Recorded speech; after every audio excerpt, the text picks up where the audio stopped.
Olá, amiga web telespectadora, amigo web telespectador da AltV, a TV da internet. Estamos começando mais uma edição do Agropapo, o seu talk show digital do novo agronegócio, ininterruptamente no ar há 9 anos pela AltV, a TV da internet. E nesta edição do Agropapo nós vamos falar aí sobre o potencial aí do Brasil para a fabricação aí de combustíveis sustentáveis, avançados e tudo mais, tanto para o segmento transporte pesado, aviação, marítimo e tudo mais, mas quem vai falar com propriedade sobre este assunto são dois especialistas aqui da consultoria SIP, o Caio Souza e o Frank Nadini. Caio e Frank, é satisfação contar com vocês no Agropapo, meus caros. Obrigado, Ronaldo. Muito bem. Bom, para a gente abrir, eu gostaria que vocês pudessem falar, dar um breve overview aí de como é que foi esse estudo que vocês desenvolveram aí sobre o potencial aí do Brasil para fabricação aí de combustíveis avançados. Por favor, Frank. Muito bem. Então, a gente está relativamente novo dentro da empresa do S&P, né? E a primeira coisa que Caio e eu fizemos quando a gente entrou na empresa foi: vamos analisar o potencial do biocombustível do Brasil. E como você mencionou, Ronaldo, o potencial é gigantesco, né?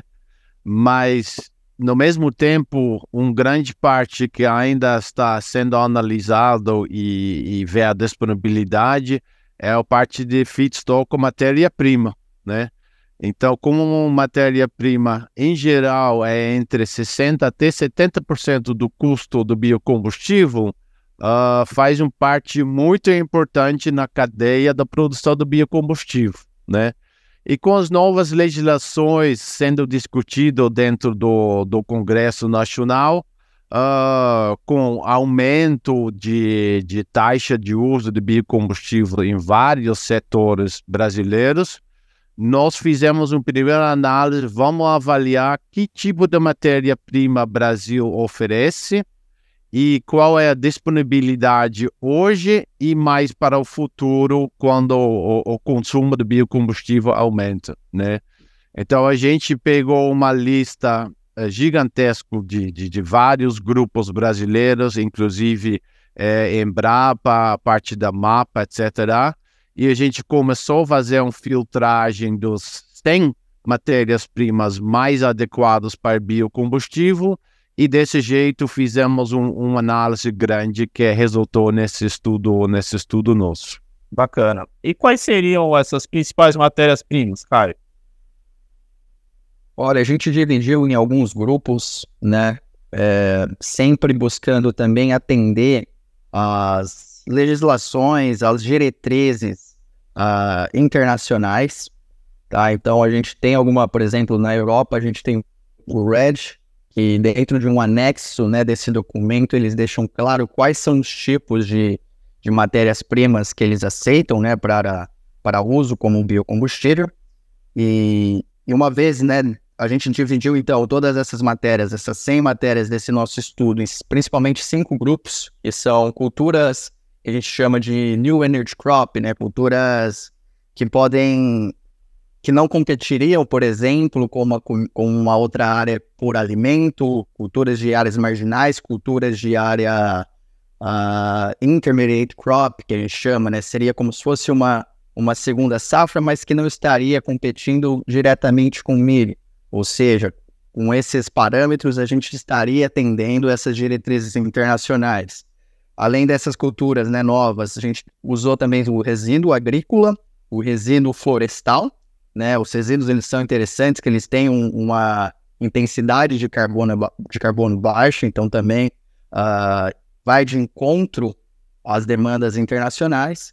E também a parte, claro, né, mais tradicional de gorduras e óleos reciclados, né, como o sebo bovino, o uco, e outros resíduos não agrícolas, por exemplo, esgoto, né, o lixo municipal mesmo. Todos esses itens foram classificados, né, de novo, desses 5 grupos, para ser levantado, então, né, todos os aspectos e como que isso atenderia aí as normas internacionais. Visando o Brasil, mas claro, né, que hoje normas internacionais estão muito mais estabelecidas, a gente fez essa comparação. Legal. E qual que seria o peso, vamos dizer assim, das matérias-primas advindas do do setor cítrico-energético da cana nessa jornada? A cana, obviamente, é uma das principais fontes de matéria-prima para biocombustível, né? A gente não focou muito nos mercados tradicionais, por exemplo, etanol de caldo de cana, né? Porque esse mercado já é muito bem desenvolvido aqui no Brasil, os custos já são muito competitivos, então a gente olhou muito mais para outros tipos de matérias-primas, para outro biocombustível, né? Sendo o SAF, diesel renovável, biometano, mesmo não sendo só um combustível, também pode usar para outros, mas a gente decidiu incluir biometano por causa do combustível do futuro, né? E biodiesel e etanol de baixo carbono, ou seja, pode ser etanol celulósico, etanol segunda geração, que está sendo produzido aqui no Brasil também, né? Então, a gente pegou várias matérias-primas, mas com certeza os resíduos de cana-de-açúcar são uma das principais matérias-primas da lista do 100, né? Muito bom. E voltando a uma página assim, quais seriam, de fato, esses biocombustíveis aí, para quais aplicações? Aqui no meu preâmbulo eu falei, indústria da aviação, indústria marítima, transporte pesado, vocês me corrigem se eu estiver errado, mas eu queria que vocês pudessem pontuar isso. Com certeza é isso, né? Eu acho que, como você está vendo, a parte do etanol e do biodiesel já tem uma participação do mercado muito grande, já está sendo feita a mistura com os combustíveis fósseis, né? Então, o Brasil, como sendo o segundo maior produtor de biocombustíveis do mundo, já está muito bem avançado em etanol e biodiesel, né? Mas tem outros biocombustíveis que pode ser utilizado não só no Brasil, mas também no exterior, que são os mais novos, os mais recentes, vamos dizer. Aí a gente fala exatamente do SAF, né? O bioquerosene, que as aerolíneas querem muito isso, porque os consumidores estão pressionando eles para baixar as emissões dos aviões, né? Como se falou, a parte marítima também, tem nova legislação do IMO, que é a Organização Internacional Marítima, que está pressionando também, e não só eles, mas também os grandes transportadores que têm os navios grandes, por exemplo, o Maersk, né? Eles estão muito, mesmo eles querendo baixar as emissões dos navios, né? E diesel verde ou diesel renovável, como se chama no exterior, né? E isso tudo é feito por causa de novas legislações que estão saindo, né? Aqui no Brasil tem o combustível do futuro, que eu acho que tem grande chance de ser aprovado logo, mas nos Estados Unidos tem o Inflation Reduction Act, que também demonstra uma matriz energética de outros biocombustíveis, sendo SAF e diesel verde, né? E na Europa, eles estão muito querendo vários tipos de biocombustíveis também, mas SAF e a parte marítima para eles também é muito importante, né?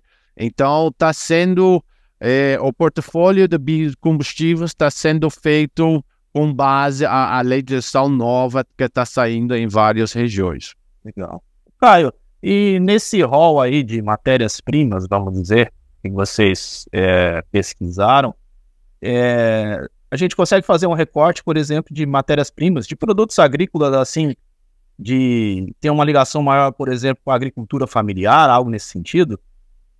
Tem sim, até inclusive na análise a partir de, dentre, né, todos os itens que a gente dividiu para avaliar para fazer o nosso ranking, uma parte é na parte de suporte político e certificação. E para esse suporte político e certificação, claro que a gente trouxe essas demandas que o Frank mencionou de internacionais, né, mas também nacional, incluindo o RenovaBio e o selo de biocombustível social, né, que é justamente essa parte, né, onde você favorece pequenos agricultores você geralmente estabelece um preço mínimo, né, para garantir, então, que esse produto, né, seja A maioria aqui no Brasil hoje é soja, né? Então, seja essa soja destinada para biocombustível, seja um sebo bovino, seja, por exemplo, uma mona também, eles vão favorecer, então, a agricultura familiar dentro desse cenário de produção de biocombustível também, que também foi analisado, então, dentre todos esses feedstocks que a gente comentou. Bacana. E na análise de vocês, obviamente, os biocombustíveis avançados, vamos dizer assim, eles têm, obviamente, a sua ancoragem aí ambiental e tudo, né? Mas em termos de preço, de competição de preço, como é que está sendo essa travessia deles? Como é que está essa relação na comparação com os fósseis, enfim? No final da conta, a questão financeira acaba prevalecendo no primeiro momento, né? Isso. Aí eu volto para o que o Frank começou a citar, né? E Frank, por favor, complemente. Hoje a gente precisa sim desse apoio de subsídio, a gente precisa de uma regulamentação para garantir que essa curva de aprendizagem dos biocombustíveis, né? E quando eu falo curva de aprendizagem, é saber fazer mais com menos, que a gente consiga hoje empatar com os combustíveis fósseis, né? Então, sim, hoje é uma verdade, é mais caro, né?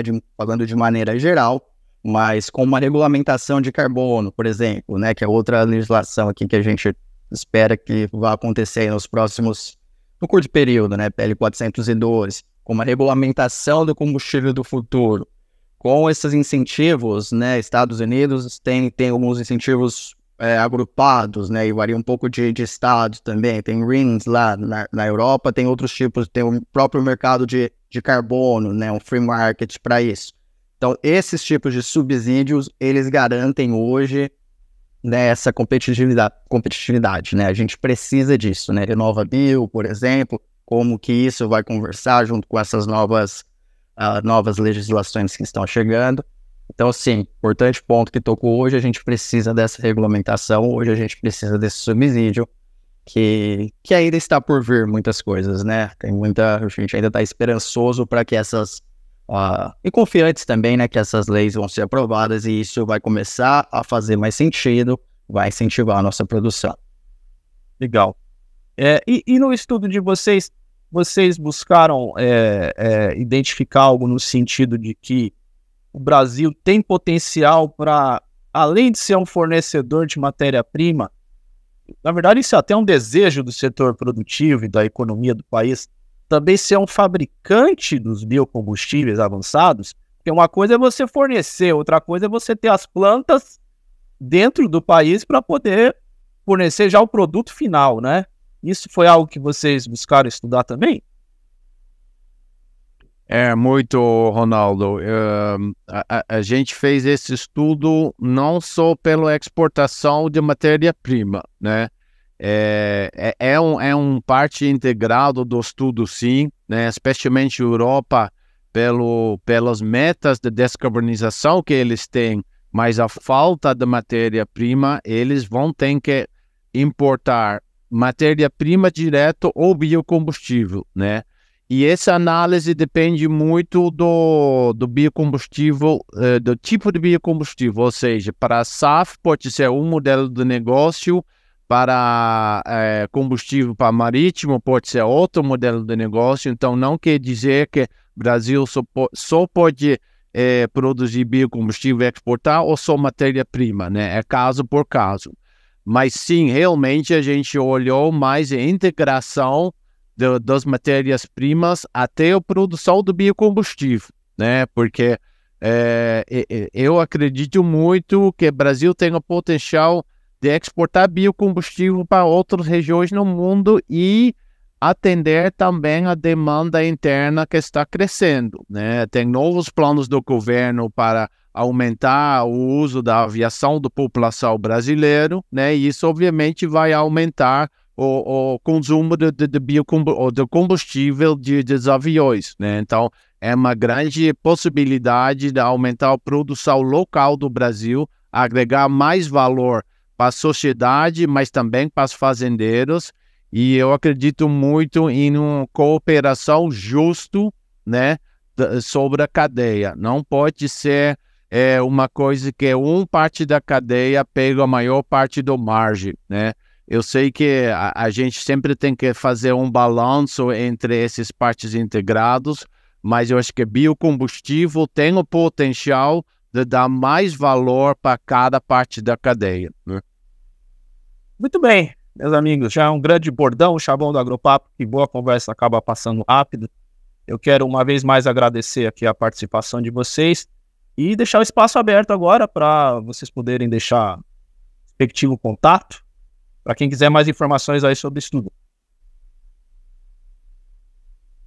Esse, por favor, então eu vou deixar o meu aqui. O meu é caio.souza, Souza com S, @spglobal.com.